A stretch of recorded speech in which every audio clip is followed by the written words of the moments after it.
button. Okay. And we're live.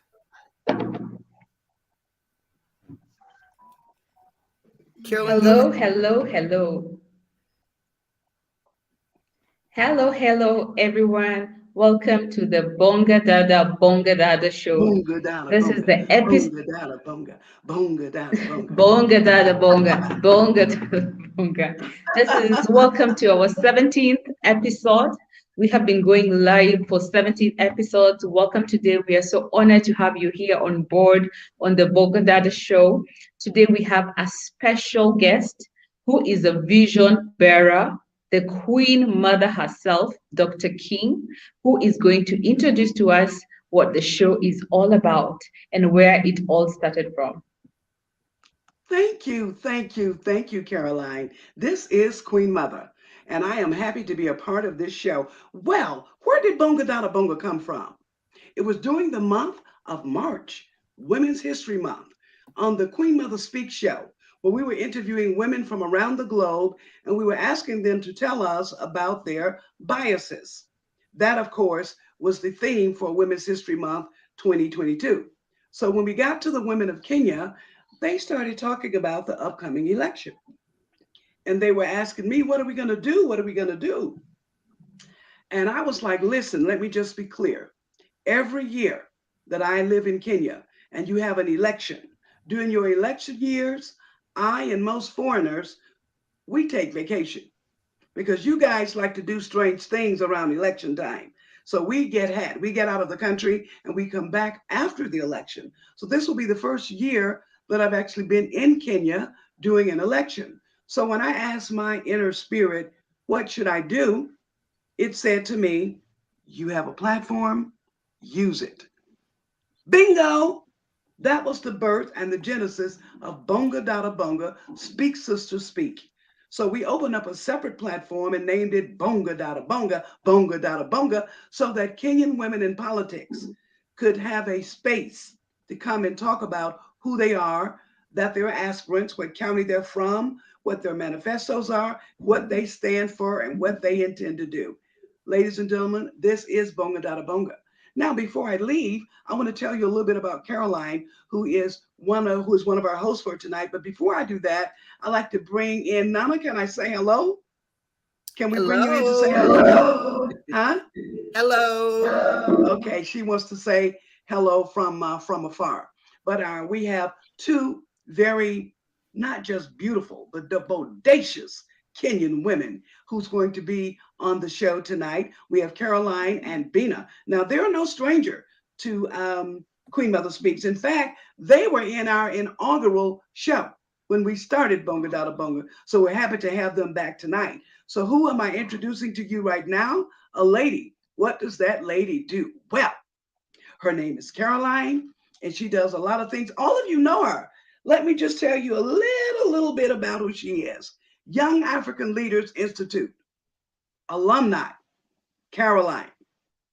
Masters at Catholic University of Eastern Africa, Caroline.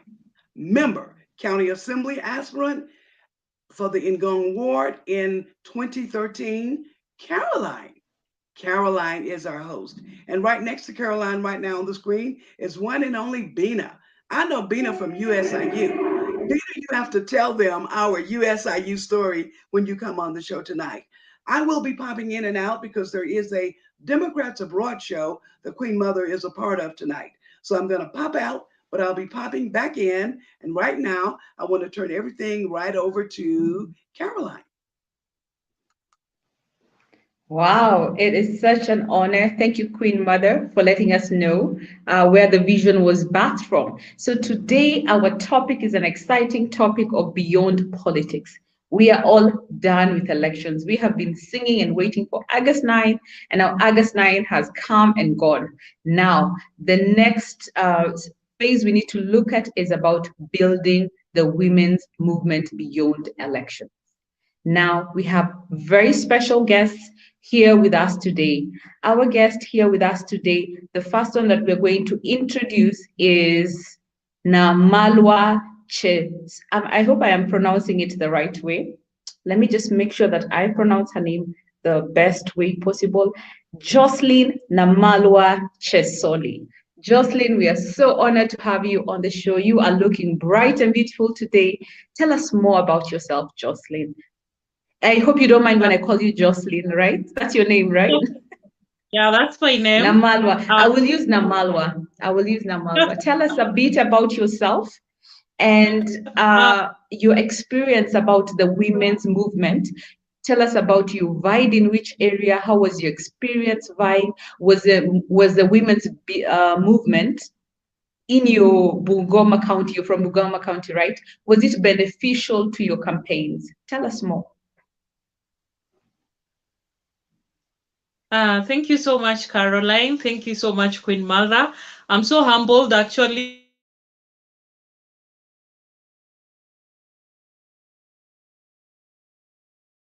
for the first time last week when I'm just happy that there's something about some platform for women in politics. My name is Jocelyn Namalwa Chesoli. I come from Bungoma County. I vied for the MCA seat, the Member of County Assembly seat this year, 2022, and I was the youngest and the only woman amongst the candidates who vied for that position. So I was privileged that at this time and era in my community that I come from, where women are perceived for the first time, I went into politics, and I received a lot of support from young people and women. I didn't win. I came third, but I'm just happy that I am one of those women who are trying to break the bias amongst the Luhya women and amongst my community that a woman can also go for her dreams, and a woman can also stand up for other women, and a woman can also create a space at the decision-making table. So I didn't receive so much support from any woman movement, maybe because I didn't know of any, or maybe from the area that I come from, there's too little information about any women or youth movement. So Bonga Dada Bonga is actually the first women movement for me to actually have a platform on. So I'm just happy, and thank you so much, guys, who put everything together to just give a woman some voice and some space that we can talk about our issues, especially in politics. It is not easy. I think being a woman, being a young woman, is just like it is a disorder, or can I call it? It's a horrible thing. Being a woman and you want to go into politics. I received a lot of challenges, especially from men, because our men believe that women can't be leaders, can't become leaders. And there was so much watering down of my efforts to be one of those women leaders who have ambitions, who have visions for the young people and women. But I thank God I managed. I pulled to the end, and I'm just proud of myself and my community. That though we are not yet there, but I know with time we're gonna have so many women like myself who will be vying for those political seats, not necessarily the member of county assembly, maybe the member of parliament, maybe the governor and president at some point. So I'm just happy and proud of a Kenyan woman. Well done, Namalwa. We are so proud of you for vying and putting yourself out there. Actually, being number 3 is a greatest lesson. I know now you feel like a real politician because you've been out on the field. You have given your best. You've overcome so much. And I'm sure next time that seat will be waiting for you. The other women who come and contend will find a stronger woman, a woman who's grown so much more. And there is a point that you said that you do not even know if women movements exist. Now, to my co-host BINA, does the women movement exist in Kenya? Carry on with the conversation, BINA. Thank you so much. And just to say, we are so proud of you, because the first step, first of all, to taking power and occupying sits at the table in political leadership spaces is vying for political office, because that is the only way you can actually get elected. So I think it's just to commend you for being courageous enough, knowing that you come from a patriarchal society, but still braving it enough to say, you know what, I'm coming from a patriarchal society, but then who else should break these barriers if I don't show up? So for you to stand up and say, I'm going to be one of the women who's going to break these barriers to make it easier for the women who are coming behind me, instead of maybe complaining and wishing things will be better, because we can't wish these challenges away. We have to do something about it. And I think for me is to say, congratulations, and also for the lessons. I'm pretty sure you're going to apply those lessons. And I think I'd love to probe further, even as I respond from my perspective, whether we have a women's movement, and as to speak to, we've grown up actually learning about and even participating and seeing, especially even our own mothers participating in movements and groups like Maendeleo ya Wanawake. But it's to speak maybe to you, Chesoli, in terms of when you look around you, what do you think are maybe the challenges when it comes to forming a solid women's movement from the community level? Because then if we don't mobilize at the community level, then sustainability becomes a challenge, and also us ensuring we don't leave anyone behind. So when you say that you're not sure whether there's a women movement from where you are, what do you think is has been the barrier to forming the women movement or to sustaining the women movement, especially in the rural areas where we really need the women's movement to ensure that the voices of marginalized women are heard? Thank you, BINA. I think the women groups in rural areas, number one is that majority of women are not empowered. So majority of women depend on men to raise a family, to do business, to do anything, to even buy clothes. So at the end of the day, majority of women have no voice, because if you are not empowered, it is very hard to have a voice in the society. So the main challenge is that these women also they lack access to information. Just like myself, I am hearing about, I heard about the Bonga Dada Bonga show just the other week. Can you imagine if I had heard about it earlier when I went into politics? Maybe I could have come out successfully. Maybe I could be the MCA right now, because I know you would have empowered me either with information, probably with resources and mobilization. So such are the main challenge. Main challenge to a rural woman is lack of empowerment. And that basically puts the man, or gives the man, an upper hand over a woman. So anything planned for a woman, a man must be in it, because at the end of the day, it is the man who is calling the shots. So any movement for women, I believe that if we can come together and just empower these women, we have very hardworking women, we have very intelligent women back in the rural areas, but they lack access to information and someone to just hold their hand and tell them, look, this is the way to go, or this is where you are supposed to be, or this is how it's supposed to be done. And that is the challenge that that is the lesson that I've come out with after vying for that seat. And my passion now is to make sure that I get to women, I get to empower women through small projects that at least they can, it can generate income to them, so that at the end of the day, you know, if you have money in your pocket, even if it is so little, but you know, at the end of the day, you have some money in your pocket that you can plan without asking any from a man. That is the first step to redeeming a woman. Wow, Namalwa, it is such an interesting. Okay, do you have something to say?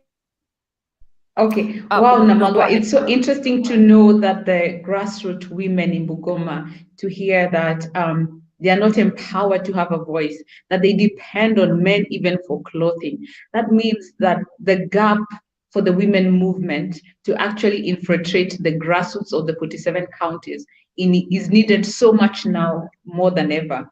So my question to you, Namalwa, now to look at another angle, are you part of a political party? Which party did you run with? And in this party, was there a women's caucus? And even if you went as an independent candidate, is there a women caucus of women who are vying together? Did you have a group of women supporting you? Maybe you can tell us about more about this. I was in a small political party, National Reconstruction Alliance. The patron is Okio Mtata. But I didn't receive any, let me say, apart from the nomination certificate that enabled me to be on the ballot, I didn't receive any other support from the party. And basically, I was on my own. So just to interject, when you say you got a ticket from your party, did you pay for this ticket or the party gave it to you? Yes. We pay for. You must. There is no party that gives free tickets. I paid for the ticket. Okay, sorry, I don't know about any other party, but I paid for the ticket. I paid for the membership fee. I paid for the nomination ticket and the membership fee. You must pay. Then after that, that I was told, Namalwa, we're gonna support you as a party. But at the end of after that, after I got the nomination, I was on my own. So basically, this party is not only my party that I vied on. I had counterparts, women from other parties that were also vying, and they had the same complaints. The party didn't actually put into mind of supporting a woman. I saw zero support from these parties, but there are those who got support. I can't say all the women who vied didn't get support, but there are those who got 100% support from their parties. But for me, thank you. Yes. Now, was there a women's league in this party? Was there a women's caucus in this party?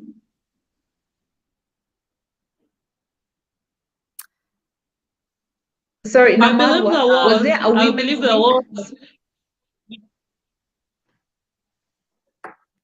There was a women's league in the party, but interests differ. Sometimes they look at the small fish and the big fish, and they know when they support the small fish, they're not going to gain much. So they go for the big fish because they'll gain maybe audience, they'll gain maybe the publicity will be higher than the small people like us, and we don't call the shots. So at the end of the day, you have to push for your own agenda and your own space. Thank you so much. And I think we're going to explore more of this because the other guests are in studio as well. Thank you so much for joining us. And I'll be asking us to let in Rebecca Mating'i. Thank you so much for creating time to join us on this very big show. We celebrate you. Lucy Mweruka, thank you so much for finding time to join us this evening.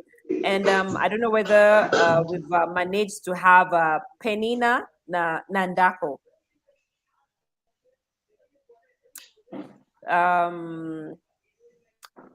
Is Pininah with us? Okay, so as Lucy has two devices on. Lucy, can we have you on one device? Because one is unmuted and one is on. Which device are you using? I'm using the headphone. Okay, that is fine. Earphone. That is fine. Okay. Yeah. Okay. I'm avoiding interruptions. Great. Thank you for finding time, Lucy. Today, we are all here to celebrate women, to celebrate their achievements, but also to discuss the challenges and the barriers that we need to work hard towards reducing and to ensure that we have more women participating in leadership positions. So perhaps you can tell us a little bit about yourself and about your journey and contribute to the conversation that we are having. Okay, my name is Lucy Nasimiyu Mweruka. I come from Bongoma County. I vied as an MCA in Mbakalo Ward of Tongaren constituency. Yeah, I was the only lady among 22 men. And then I did not make it, but it was worth it.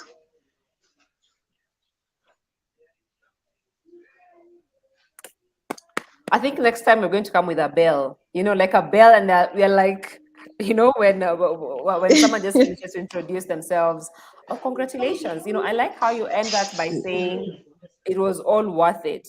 Why do you say it was worth it? Perhaps you can share with some of our viewers, because at times when people just hear the name politics, that alone sends chills. And to hear someone saying, I was among 22 men, I did not make it, but it was worth it. Maybe you can share a bit of your experience. Okay, I liked it because if I had not ventured into politics, there are some lessons I would have never learned, like how men view. I'm sorry, I don't know why I have an echo. Is it just me? I think we can hear you. We can hear you very clearly. We can hear you very well. Teresa, you're on mute. It's my device then. Okay. Yes, it's the second device. Welcome to the show. We are so proud of you, ladies. I cannot express. I'm Teresa Kemp Nana Afua Adezuwa the first, Queen Mother of Man Kasim in Ghana, and I'm behind the scenes in the Bonga Dada Bonga show. So I came on to let Lucy know, and also you, that we are so proud of you.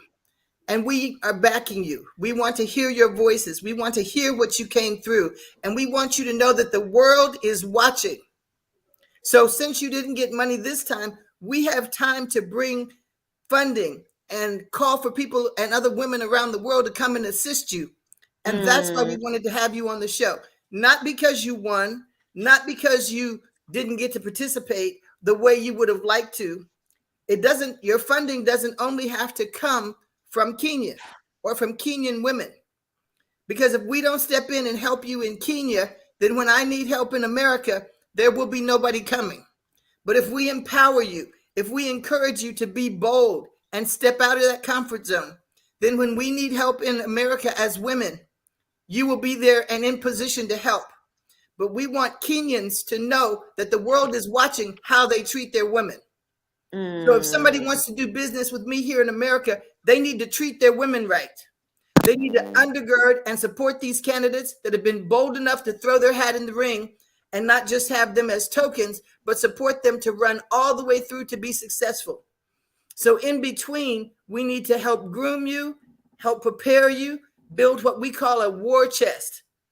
That's funding, that's supporters, that's the knowledge of how to run, how to speak, and where to go, to be effective. And we had a candidate here, her name is Stacey Abrams, and she didn't win the governor position here, but she's running the second time. And in between, she registered more voters than anybody else. She did so much for Americans around the world and communities to show she's a world leader where she could be president, not just the governor of the state. So I'd like to take the moment that I'm on here to say, ladies, be encouraged and plan to participate, run your agenda, even though you're not elected. You don't have to be an elected official to run the campaign that you were running. Whatever you want for your county, education, medical care, access to education, whatever it is that they need, you can continue to do that. And women around the world can help for you to provide it. So if they put a man in your place, a woman is concerned that both her male and female children and her husband have access to the things that they want to need. For whatever reason, ladies, we have to teach our sons. You have to start with this younger generation, babies, and raise them to respect women and to appreciate the skills, the level, and the leadership of women. That's my 2 cents for today. But let us hear your opinions. So BINA, what would you like to say to our candidates who are just to Lucy, who just came back on with us? Yeah. I see she's got both of her mics muted, so be sure to unmute one of your mics, Lucy. But BINA, what questions did you have for her? We can't hear you. So I had just asked her to share a bit of her experience, because she had mentioned that even though she lost, it was all worth it. And I think it's important for us to also hear why you think it was all worth it, to even encourage other women who are out there who might consider running, but they're like, will it all be worth it if I lose? Because we are in a system where it's the winner takes it all. So as long as you did not win, then you don't matter in the spectrum of leadership. So Lucy, do we have you, or you've dropped off the call?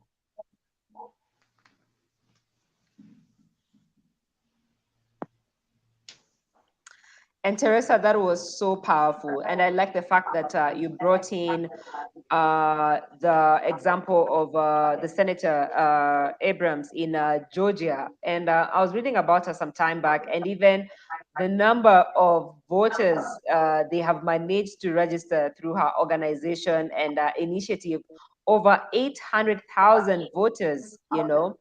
And for me to look at that and someone not seeing losing as a setback, but as a motivation to forge ahead, that was so impressive. And just looking at the Kenyan context where even our own IBC didn't even manage to register half the voters, half the first-time voters.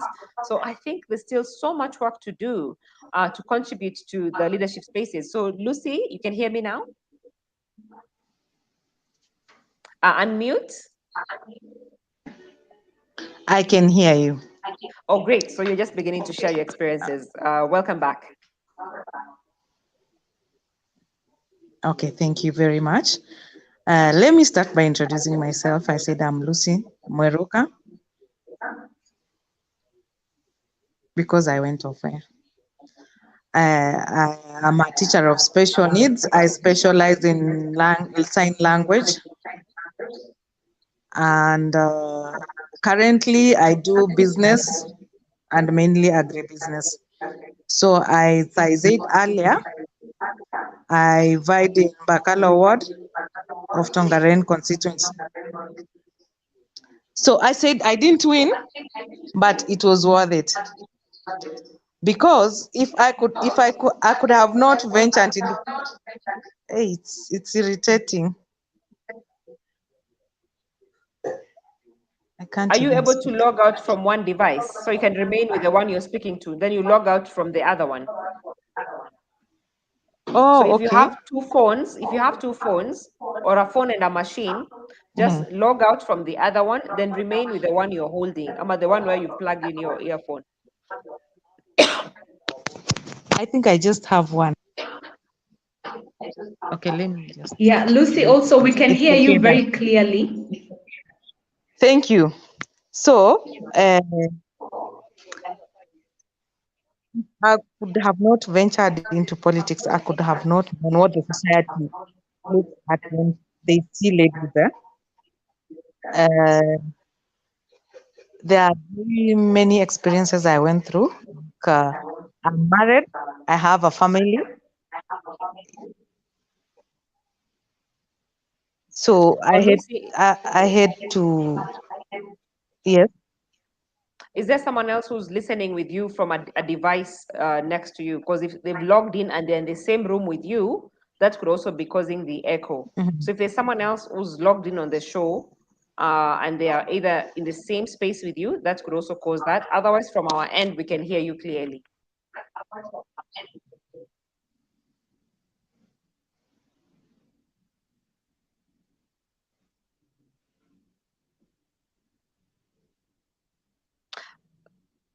Carol, you want to contribute to the women movement building? Because you've been trying to challenge even political parties to do their part for a long time.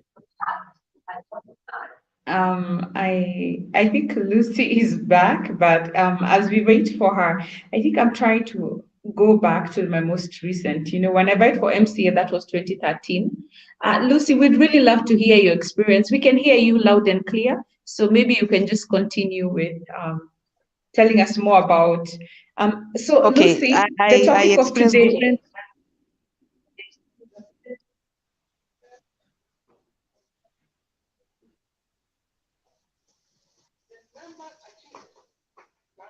I'm sorry, just allow me to listen. I think I'll come in another time because it is so No, disturbing. it's okay. Just try for the last time, and then we see if you're able to. Because Yes. And, okay. I'm just getting it. it is So okay. Just continue. yeah. Okay, like having a family, been having been having been a wife to somebody, you know there are those different reactions when you break the news that you're going to die. That one I learned that time. The first person who said no was the person I stayed with. I didn't expect. So I expected him to be the first person to support me, but he refused. So I had in the first place to accept that I'm not going to be supported by even the person I stayed with. And then I moved on. Then afterwards, so I go and meet other men outside. And the way they take you, not even just men, even ladies that you meet, they tell you, just work hard, you'll be nominated. So what does that mean? It means they're not going to vote for you. And you know, you just still have to carry on. Because now they know that every woman that comes in the political space is going to be nominated. So even my competitors could go somewhere and say, vote for us, leave her because she will be nominated. So that's why I say it was worth it. The experience was worth it. And if I had not gone through that experience, then I would not have anything to tell somebody else or a lady who is coming into the political Yeah. space. Yeah. So right now, Yeah. I have that, I have the content. I can go somewhere and share and tell somebody or any other woman who is somewhere to vote for another woman.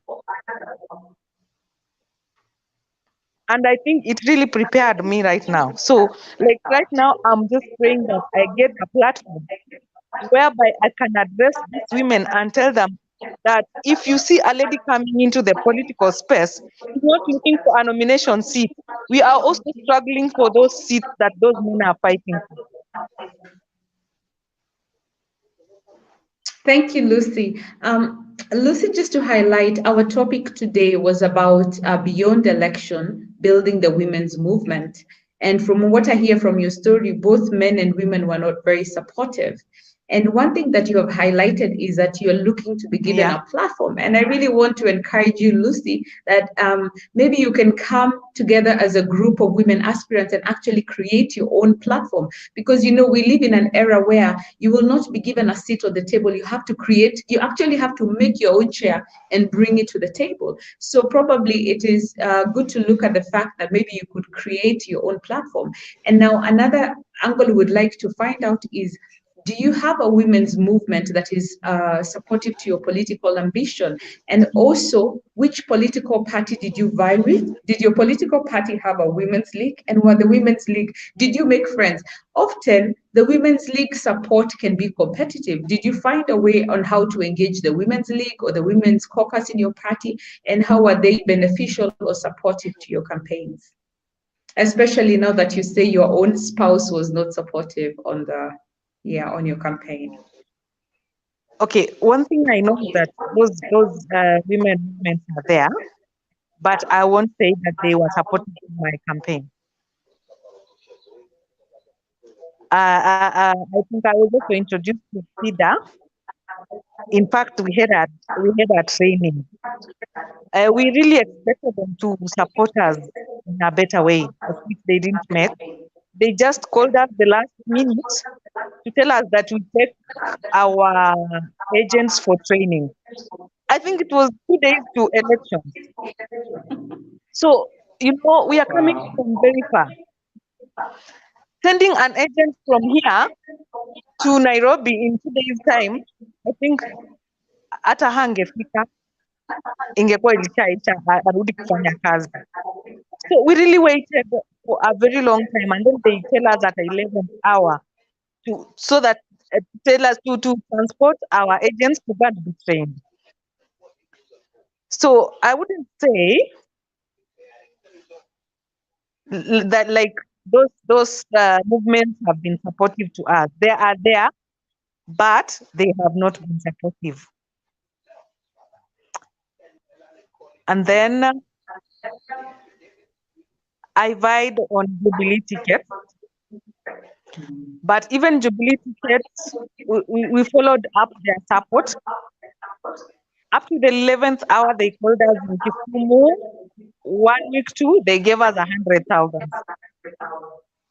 Yes, and that was all. And then that 100,000, there's no money for agents, and everything is now under that 100,000. So you're saying you vied for member of county assembly, right? Yes. And you were given Yes. 100,000 Kenya shillings by the Jubilee to be able to cater for your campaign. Yes. Okay. Was this given by the Women's League or by the political party? By the Women's League. The political party. The political party. The political Thank party. you so much for sharing. There are some key lessons you have learned, and yeah, there is a key lesson from your experience that every viewer out there has learned 1 or 2 lessons. BINA, would you like to ask the next question to our guest? Yeah, I would like to ask the next question, but because this is, we are reflecting on our experiences, and as we reflect on our experiences, then maybe we can continue on the Bongada show. BINA, you and I? Yes. So, Lucy, my question would be, when you reflect on your personal experiences, what would you say would have been the kind of support that would have helped you so that even as we move forward, we start advocating for that support, whether it's at the political party? What do you think political parties can do more to support women in political leadership or who aspire to even rise in the leadership ladder within the political parties? That is one. And two, even for the citizens, right? And when you talk about the culture, the cultural norms and the social norms where you're not seen as a leader or you're seen as someone who's looking for nominations, what would you love to see change so that even from where you are, you can start advocating for the same? Okay, like for the political party, I think we should start as early as now, whereby we form women caucuses that can walk around and sensitize women, but not only women, but also all other electorates, and then sensitize them on the importance of having women leaders. Because they even do not know the importance of having women leadership in place. So even if we came in late and had to also first give them some civic education about the importance of women leadership, but then it was too late. So we need to start right now as women. We form caucuses. It's under the political parties. We reach them out. We provide civic education on importance of women leadership, so that by the time we go to another election, they are already ready to have women in leadership.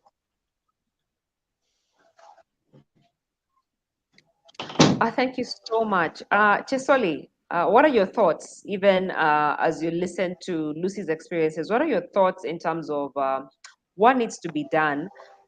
What kind of support would you have needed or would you have wished to have while you're running for office, either from the community, from the citizens, from the women, from the political party that we need to focus on beyond the polls? Thank you, Bina. I think basically what a woman needs is support from a fellow woman, and believing in ourselves. You know, us coming from rural communities, we have been as women, we've been made to believe that we can't do anything on our own unless there's a woman behind supporting a woman. But I just want to encourage women that we must start believing in ourselves, that we can, and we are the dream bearers of our great nation. If we don't do that, and if we don't instill that in our girls, in our daughters, because I run an organization that champions for teenage girls, and I keep telling them that we must love ourselves and we must believe in ourselves. Vying for the MCA seat at my age, I'm 34, in my community, it wasn't easy. Everyone was, in fact, the main challenge that I got from the society was that I was still young, that I should have waited until 2027. That could be the right time for me to buy. Maybe I could have come of age. But I keep telling women that we are the dream bearers. It doesn't matter the age. If you look, if you go in the Bible in 1 Samuel 10:16, David was chosen by God when he was looking after the goats. He was maybe 8 or 10, but he became the greatest leader of Israel. So I keep telling women that we have what it takes to be leaders. And what I want from our community, or my basically, we have the two-third gender rule, but looking at it, it doesn't even apply. If you look at the numbers in the county assembly, in the parliament, even in our country, the two-third gender rule does not apply. We have so many. We have fewer women in those offices.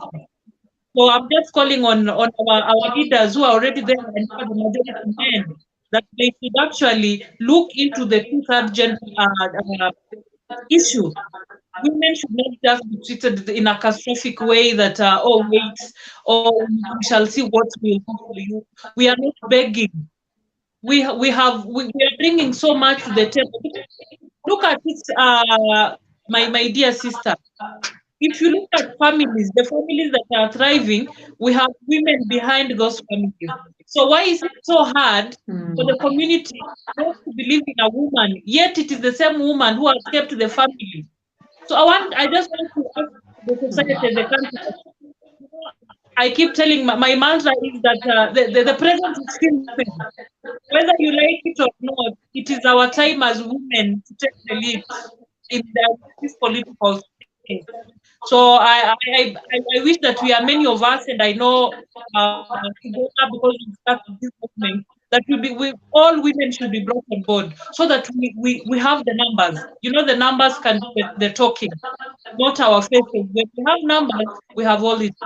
We need so many women at the decision making table, from the grassroots to the national level, so that at the end of the day, it is us women who will champion what really matters to a woman and a girl child in our society. Oh my, thank you so much. I love the thoughts that both Lucy and Chistoli are bringing and alluding to in terms of the kind of support we need at the political party level, starting civic education early, mobilizing the citizenry to understand the value women bring in leadership, to try and reduce the social norms that a woman cannot lead, and the need for us to actually start early in doing that, and mobilizing support from the grassroots level, and to all the other levels in our community. I had a quick follow-up with Lucy. Are you here, or we've lost you? Lucy, are you here? Okay, so as we wait for Lucy, Caro, do you want to chime in?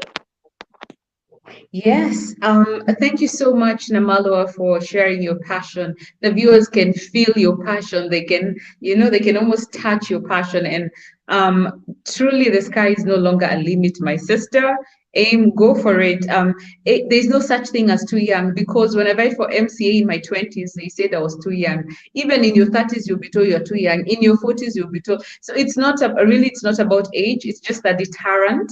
So I am just looking back at my journey with vying for my political seat, my political ambitions. And what I realized is that the feminist group in Kenya, or the feminist movement in Kenya, actually the right word is movement, it is actually gaining momentum.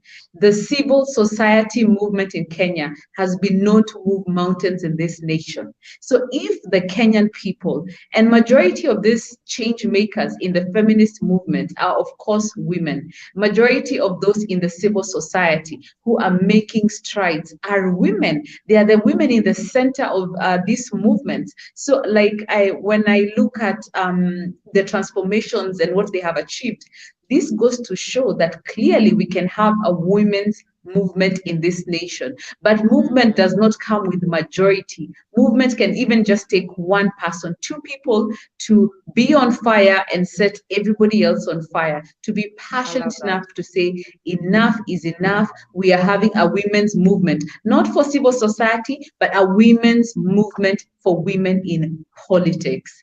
It is until a few women, not many, change never comes with majority, decide to put their foot down and say it is time. It is time for us to have a women's movement. And I can assure you, when we decide this year in 2022 to move like that, by 2027, the 2/3 gender rule will no longer be a rule, but it will be very evident from the county level. We decide this movement will start at the grassroots at the county level, because to be honest, women are the greatest mobilizers.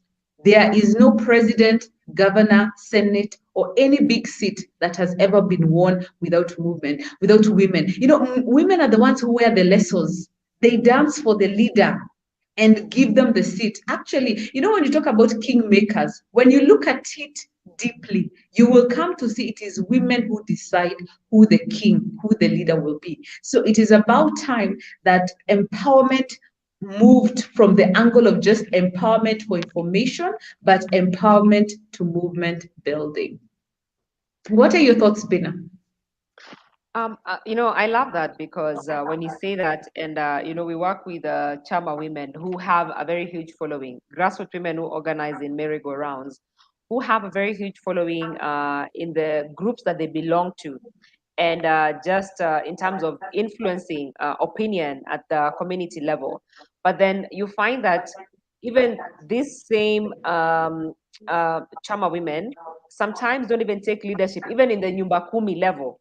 Because when you look at our community structures, starting from the Nyumba Kumi, you find that sometimes we don't even believe in ourselves enough to tap even into the Nyumba Kumi leadership space. And I know that even right now in the country we're talking about, and there's been such a big increase in the number of women who've been elected. But let that not blind us to the fact that there's still so much work to be done. Because sometimes you can celebrate a success, then it blinds you to the level of effort and work you still need to put in to encourage more women to step up. We had 16,100 candidates in this election, from the presidential level to the MCA level. Those were all the candidates that were gazetted by IBC.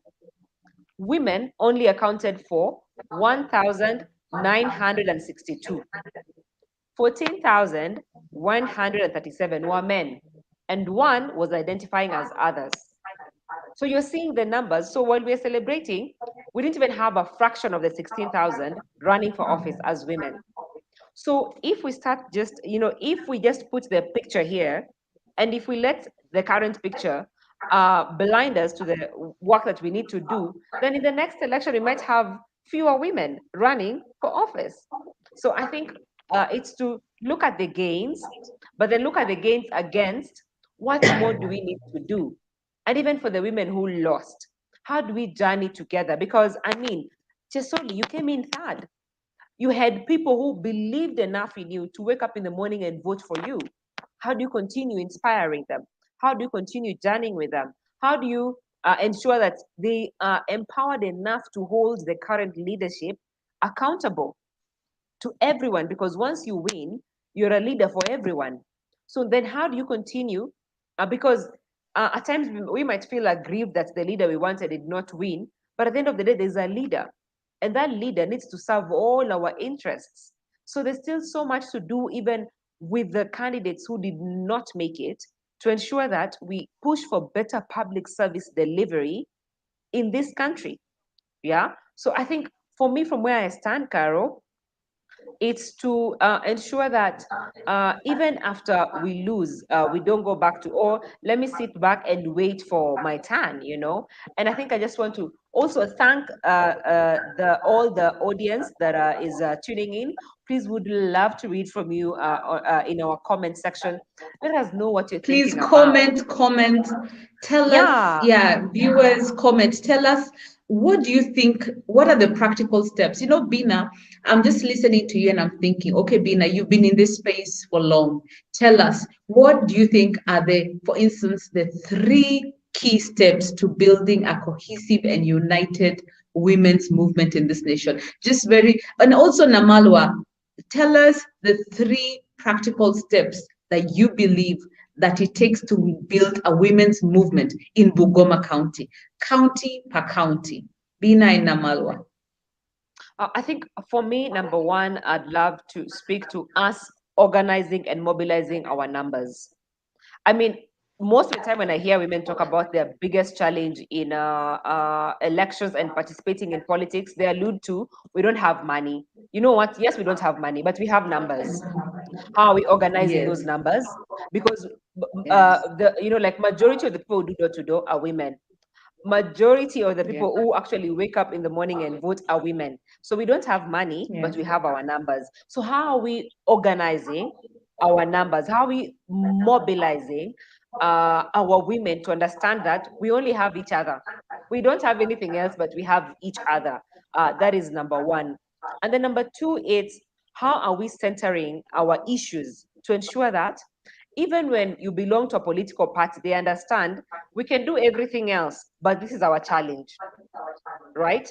And I think that is why we always see even issues like sexual and gender-based violence slipping in between. Like you find even your own political leader doesn't think it's a problem. It's a big enough problem to actually legislate and even put money in, right? And mobilize resources to end that particular vice. We didn't even have any presidential candidate who made gender-based violence an agenda, whether it was female or male.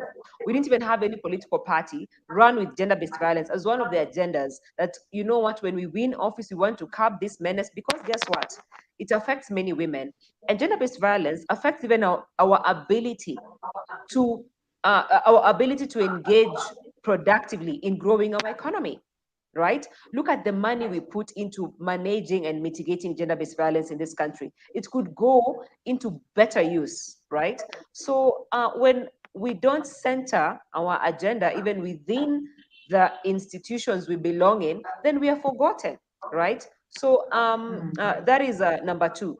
And then number three, mobilize resources. Let me tell you, men will find another man even when they know this man will be number 13. Even when they know this one is not winning, they'll still actually fund them. They'll put resources in their campaign. Are we putting resources in our campaign? And I'm saying that because, I mean, I work with chamas, and sometimes you are in a chama that has bought chunks and chunks and chunks of land somewhere. You know, they've done so much to educate their kids. They've done so much to put up a business. What are we doing to actually say, you know what? We're chucking this much, but from this money, we'll be putting aside 100 so that in 2027, we can support one of us. How are we mobilizing resources for other women? You know, because we always come together. So I think for me, that would be it, Carol.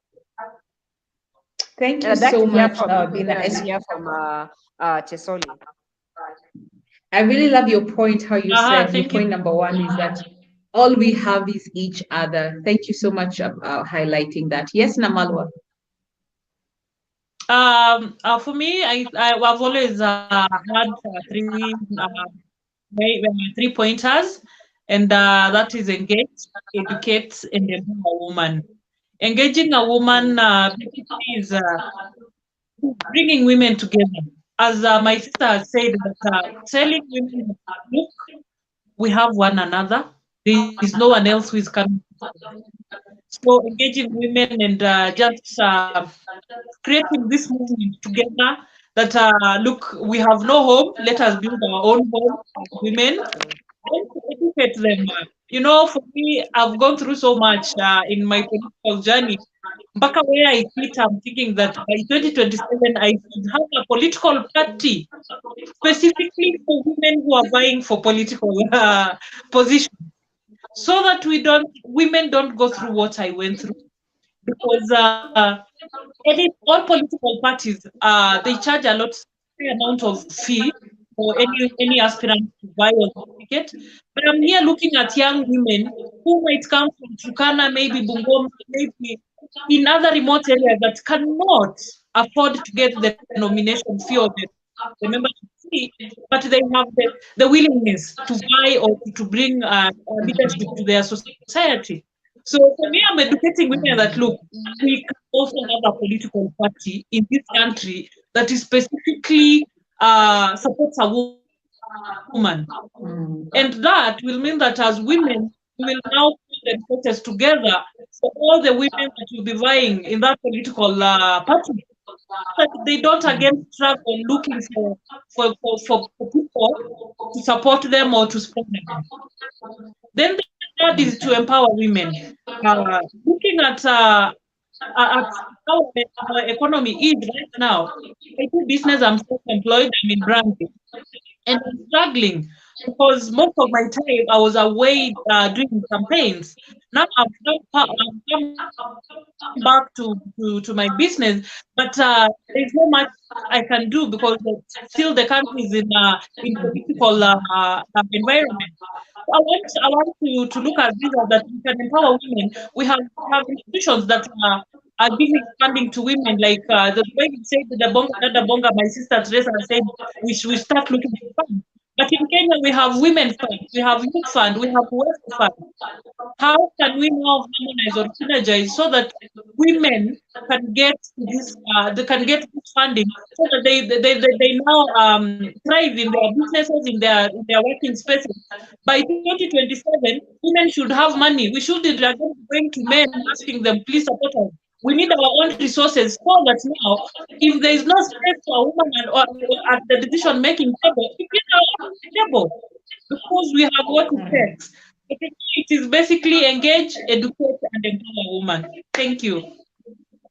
Oh, that's so powerful. Thank you so much, Namalwa. That is so impactful. Viewers, I'd say go to our comment and write to us your 3 steps that you believe is the way forward to building a cohesive and united women's movement in this nation. I believe it begins county by county. It begins from the grassroots level. I believe the number 1 step is to change the conversation, to change the narratives. When women start telling a different story, rather than I can't, we start saying we can, we are able, we have the capacity. You know, capacity is not just money. Money is actually a very small fraction of elections, because when you know you have the courage, you have the conviction, you have the capacity, you have the willpower, you will attract all sorts of resources. So I believe as we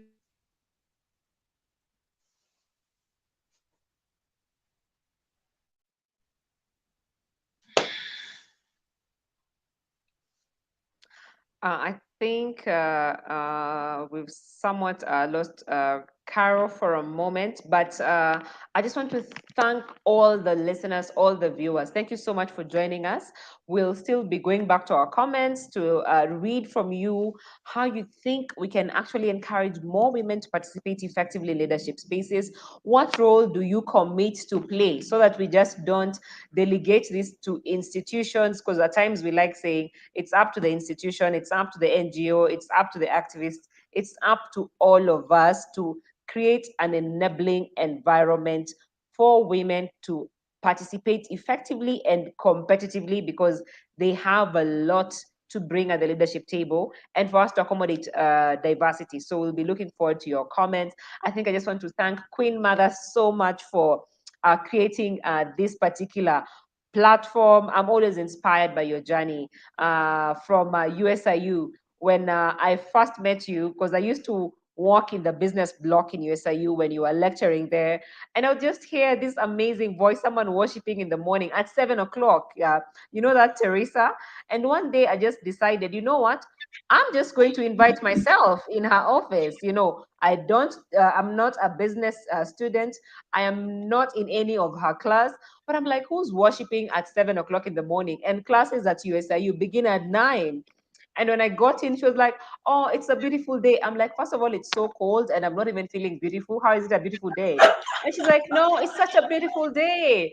Welcome, come in. Let's sing together. Let's pray together. And that is how my friendship and my journey with Queen Mother began. I'm like, my God. So that's how it began.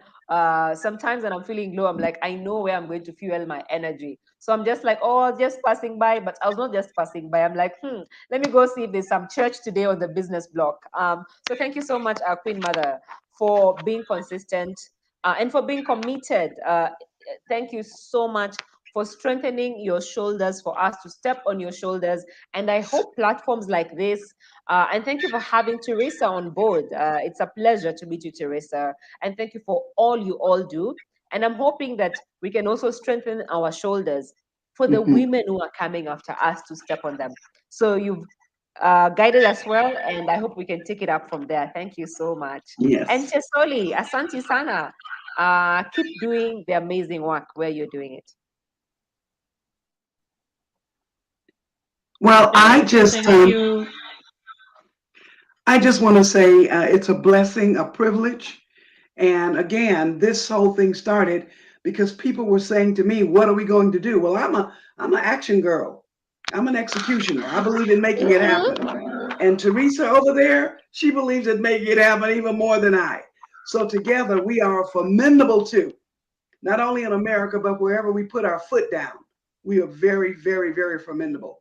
And so I'm very pleased to have her as part of my team, as part of my family, and to be here with you. And everything she said, she's representing the voice of America. And we are looking and we are listening. And T, do you want to tell them about the grits? Did you tell them about the grits? I think she might be muted there. Let me unmute her. There's a scripture that tell them about the grits. I am the kingdom of God with violence of the violent. Queen Mother is my very friend of more than 30 years, and normally she's out of the country when Kenya has the election. This time we're worried about violence and reading and studying about Bunga show, and I'm like, we gotta do something. So I said, we need to life flight grits, which is like your porridge, to Kenya, and then have it boiling on every corner in every home. So when somebody approaches to slap, to rob you, to rape you, you take them full of grits or a ladle of grits and throw it on them. Because part of the problem is the people who've done violence, and the women are too scared to identify them, and nobody has been brought to justice one time in 30 years in your country. That's a problem, because these men come home after raping women, after slashing people, after going in their house and robbing them, and the police and your judicial system came on probably 2 weeks, began the Bunga Dada Bunga show, and promised to bring people who were violating other people to justice this time. So we are going to be watching to see, did they keep their promise? How many people have they brought to justice from the previous elections, and then start on the process of this elections? She was safe this time, but as you heard, many foreigners leave the country during this election season and then come back after it. Even the UN poll watchers were not safe. Here in America, I was telling them, Niswali, we would not tolerate them calling women running for election prostitutes or insinuating that you have loose morals. You know, people will not support their businesses, will not support their candidacy, will just make them outcast. You cannot just talk about women around the world and think the rest of the women in the world are going to lay down and let you do that. That's So right. people, even the BBC in England, identified people who were making these accusations. Their political parties should stop them from making these accusations. And I had all of them laughing. I said, well, if I sleep around, you would have a hospital, a college, a middle school, high school. You will have water, electricity, power. You'll have everything you ever wanted. So you best believe that I'm, being a Christian woman, am not doing that. I will be honest and forthcoming. But if we did decide to do it, we'd have billions of dollars and everything we need in this country, not just in my county, but all throughout the country, from the power of being a woman and, you know, being able to get what we want. Okay. But we want to encourage. Thank you for that wonderful statement, Nana. We are now nearing the end of the show for today. Let's allow our guests to say their last words, and we'll let our illustrious host also go. Yes. Guest, would she like to say something before closing? Thank you so much, Dr. King. I'm actually humbled and I'm so happy, and I'm so proud of you because now you resemble my mother, and you are one of those women that are really giving. Thank you so You much. are the women who are giving us the hope and the hope to dream bigger. Yes. And I believe that with this movement, Bonga Dada Bonga, we're gonna have a lot of women coming on board and just supporting the woman dream, because the woman dream is to rule the world. And I believe it starts with you. And I thank you so much, Mama Teresa, and I'm happy from Kenya. I know one of these days, because we've connected, we're gonna meet one day and shake a hand. Thank you so much. Yes. It is my hope to bring her to Kenya one day. And when I do that, we will have a we'll have several events to meet and talk and pray and cry and laugh, plan, rebuild, mobilize. That's true. BINA? I definitely look forward to meeting you, Teresa, at some point. Thank you so much, Dr. King. And I think for me is to remind us that we are the salt of the earth. Yes. And I think is to also speak to even the role of the church in holding the current leadership accountable, because at times I think we forget about our role, and to remind us that powerful people like Daniel were chief advisors in Nebuchadnezzar's kingdom, and Nebuchadnezzar was a wicked king, but Daniel was a chief advisor. So we have a role to play in holding leaders accountable.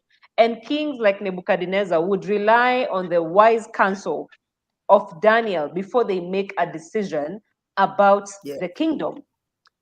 Is to think about leaders like Joseph, who the kings relied on before they made a decision about even the investments of the kingdom. If Daniel had not come up, if Joseph had not come up with a strategy to manage the food crisis in Egypt, even the Christians would have perished. Hunger would have just taken out everybody. So when you look at even the pandemics we are dealing with right now, even in Kenya, where we have even the cost of living, God is also calling on us to provide solutions, to be the salt of the earth, to speak wisdom, to even and offer insight and direction, and step in the gap, and to take our space. So I think those would be my closing remarks, even as I reflect on our role as the salt of the earth. Thank you. All right. And that was the Honorable Margaret Tolley. Nana, she is a Kenyan woman who decided to sue the Kenyan government over the 2/3 rule. She might pop in before we jump off tonight. I don't know. I know it's jump off time right now, but you do know who she is, right, BINA? Yes. Yes. She's been on the show several times, and she's going to be working with us as we look to to build our movement, to mobilize the women and raise finances so that we can support our own women. This is Bonga Dada Bonga. Thank you for Bonga tuning dada in. bonga. Bonga Dada Bonga. Bonga. Come on, Nana. Bonga Bonga Dada dada Bonga. bonga, bonga dada bonga, Every bonga Thursday. dada bonga. Every Yes. Thursday, live Speak, at 7 sister, p.m. speak. Kenya time, 12 Bonga dada 12 bonga. noon, New York time. Bonga Yes. Dada Bonga. Thank you for Bonga dada tuning in. bonga. We're Thank going you. to Bonga end dada the bonga. show right here, right now. But we'll be saying as we go, Sister, Bonga Dada speak. Bonga, Yes. Bonga Dada Speak, Bonga, sister, Bonga speak. Dada Bonga, Bonga Speak. Dada Speak, Bonga, sister, Sister, Bonga speak. Dada Bonga, speak. Bonga